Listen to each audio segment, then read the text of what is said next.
The United States operates within a system of checks and balances across three branches designed to limit how power is used. These decisions extend beyond US borders and can influence global oil markets, which our gas depends on. And if your wallet hasn't told you already, gas prices are rising, and many, like you and me, are probably asking why. To begin, gas is a central part of daily life in the United States. It affects transportation, shipping, air travel, and energy costs.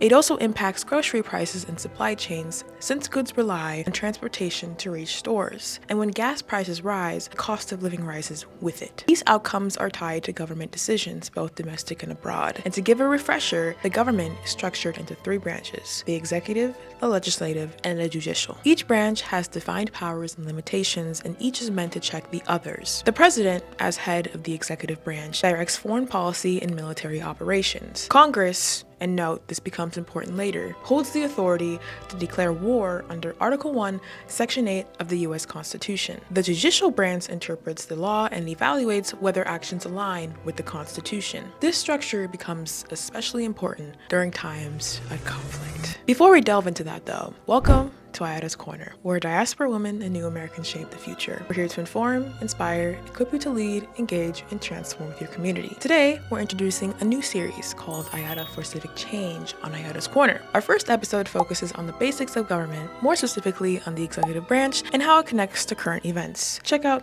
this post to learn more about the basics of the executive branch, and stay tuned as we break down the legislative and judicial branches. Recent developments have escalated tensions with Iran. Following failed negotiations, President Trump ordered military actions and signaled a naval blockade targeting Iranian forces, including threats against ships in key waterways. He also posted on Truth Social, stating that a quote-unquote whole civilization could be destroyed. These actions have raised questions about how the executive power is being used and utilized. In Congress, also known as the legislative branch, some lawmakers have pushed back, calling for a war powers resolution and arguing that military force should require congressional approval. Others have supported or declined to challenge the president's actions, reflecting a broader pattern where presidents have taken limited military action without formal declarations of war. For comparison, during the Iraq War, the administration of George W. Bush sought and received congressional authorization before initiating military action. That decision was based on parts on claims that Iraq possessed weapons of mass destruction, which were later found to be unsubstantiated.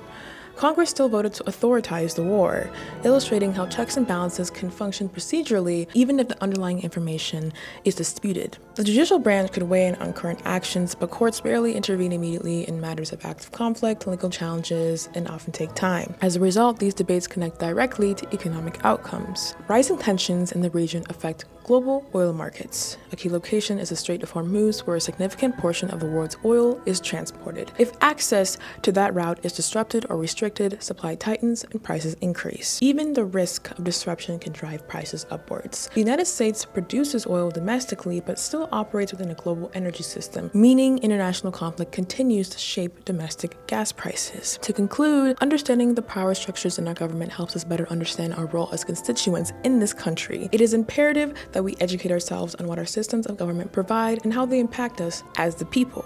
Want to stay informed? Follow Ayada Leads on our social media networks, sign up for our email list to get updates on events and resources, and if you can, donate to support our work. Together we're building power and shaping the future. Ayada, out.